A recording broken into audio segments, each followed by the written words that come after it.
Lecture number 24। दोस्तों इसमें बात करेंगे गूगल। गूगल किन किन नामों से जाना जाता है और दोस्तों इसका फर्स्ट और सेकंड कैसा होता है और दोस्तों आयुर्वेद में इसके क्या क्या फायदे हैं। सबसे पहले मैं दोस्तों आपको इसका फर्स्ट और सेकंड दिखलाऊंगा और उसके बाद बतलाऊंगा आयुर्वेद में इसके क्या क्या फायदे हैं। चलिए दोस्तों शुरू करते हैं। लीजिए मान्यवर, ये होता है असली गूगल।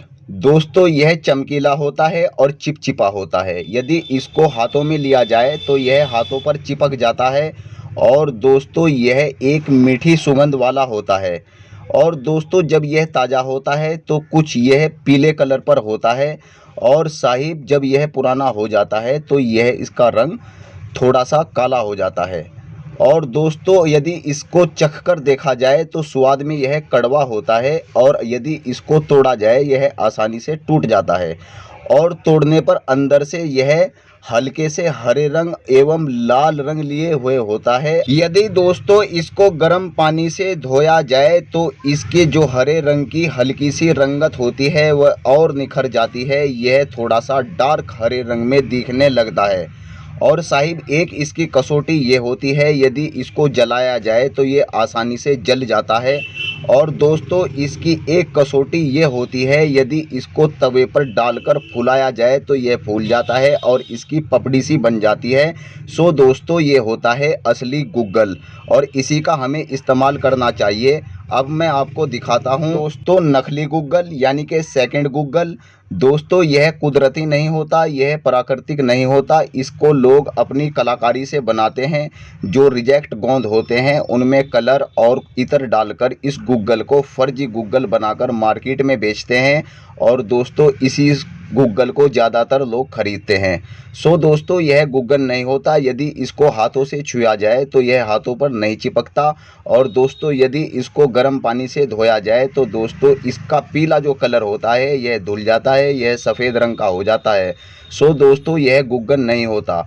अब बात करते हैं असली गूगल के बारे में। असली गूगल के क्या क्या फ़ायदे हैं। चलिए साहिब अब मैं आपको बताता हूँ यह किन किन नामों से जाना जाता है। गुग्गुल, देवधूप, जटायु, कौशिक। दोस्तों यह गूगल के संस्कृत नाम है। हिंदी में इसको गुग्गुल कहते हैं और दोस्तों मराठी में भी इसको गुगलू कहते हैं और फारसी में इसको बोएजहुद्दीन बोलते हैं और दोस्तों अरबी में इसको मुकिले अजरक बोलते हैं और इंग्लिश में इसको डेलियम बोलते हैं।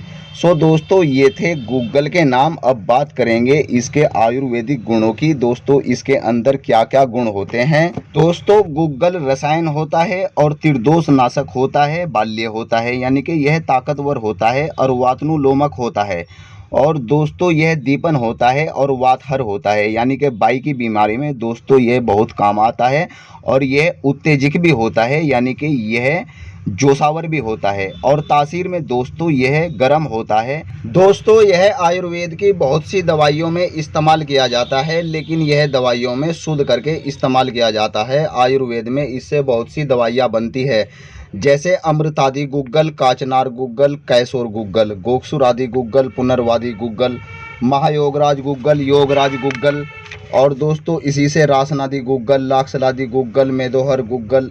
इससे भिन्न भिन्न प्रकार के गूगल तैयार होते हैं और दोस्तों यह यूनान मेडिसिन में भी इस्तेमाल किया जाता है। जैसे इत्रिफल मुकुल इसी से बनता है क्योंकि गूगल को ही मुकुल बोलते हैं और दोस्तों इसी से एक हब्बे मुकुल भी बनती है। सो दोस्तों ये थी गूगल की जानकारी जो मैंने आपको असली और नकली दिखा करके दी। और दोस्तों यदि आपको गूगल का इस्तेमाल करना हो, यदि खाने में इस्तेमाल करना हो तो किसी वैद्य और हकीम या डॉक्टर की सलाह में इसका इस्तेमाल करना चाहिए। और दोस्तों मेरा मशवरा एक ये है, यदि आपको गूगल का इस्तेमाल पूजा पाठ या किसी धुनी में करना हो तो आप ओरिजिनल गूगल का ही इस्तेमाल करें। सो दोस्तों ये थी गूगल की जानकारी। यह जानकारी आपको कैसी लगी इसका कमेंट बॉक्स में जवाब दीजिएगा। अच्छा जी आज के लिए इतना ही।